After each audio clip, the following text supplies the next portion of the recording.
mbese yo mu nshinga yorera mwana akazi ko gutega ibikwari harimo inyungu ariko mwana David nje ngo turi kugenda ariko mfite icyoba icyoba cy'ikisema ahantu iri shyamba ni ribi ahubwo ntukagira ubwo iri shyamba ngo ritageramo ako se ngubwiza icyoba wowe wowe kumana uzikarate nzi ibyo byonyine hagize n'imbese noneho ntari burangizwa ngo nose ndo ntacyo tugende nyine turi kumwe urangiza nta wagutega turi kumwe ma twigendere nyine twigende ese mwana ibyo si bikwaye ndi kumva ahantu wasanga ari byo pe ahubwo guruka ujye kureba waviye reka nshoke nje kureba mani guruka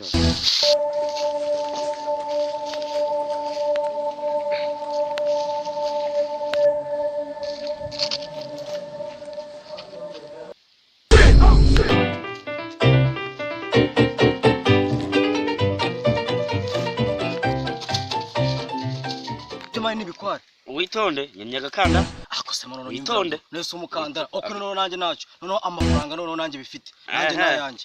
ntari umukandara hari uducomeye ku mani ahubwo bira bifite bitaraducika tugere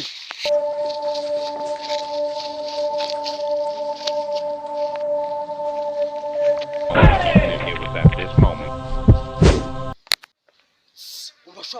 muhagare muze hano mwese It was at this moment. ariko sha urugiye bwo ngo nozikira tu wenyine tawirwanaho pe nabyo bikureba No. iko sawa mbese hajya ngo uzikarate oya boss nyine nje ntago nzikarate pe ndi umunyonzi urarababesha hasa dirike tudatinze kanitorera wa mukandara akose man bro uyu ni umukandara okay none wowe niba kamye kimasano nongeye kanishakire cash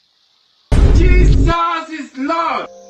It was at this moment. Osimano aya mafaranga yawe ariko nacyo ntago nahereza nayo kanyabika none si ubwo ngubwo bro ubundi wowe uvaye ko ndikora nawe umeze nk'ibandi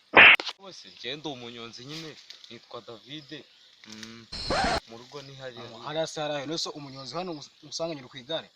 ariko nari ndi kwitambukira utambuka gutegeka kandi se uri umunyonzi kandi nta gare ufite meretse igikapu kuko ndabona umukandara nk'ubu okay noneho G-Free none sasa nanjye ikoti nanjye ntago narivirira vana nukuri mu mbahore nimujyana akagapira kuko nanjye niko bantisha yiwe bakajyanye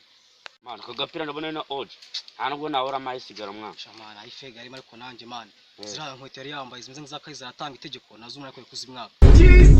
rwose mu mbahore zo mutazijyana pe nyirazo yanyica ni umugome byatari It was at this moment. oya shambe siri ibyo jya kubigura icyayi muri kantine man twigendere man umumoyi No. ese mbe siri ashane twisigende Jesus is bro nako ngako koko akantu katagura n'igiceri cy'icumi mukakiba gutyo akose mwazagiye mureka kandi mwana ubwo imana izabahana kambareka imana izabahana cyangwa se tureke imana ribu yo yonyine niyibafata cyangwa se ikabamenya uretse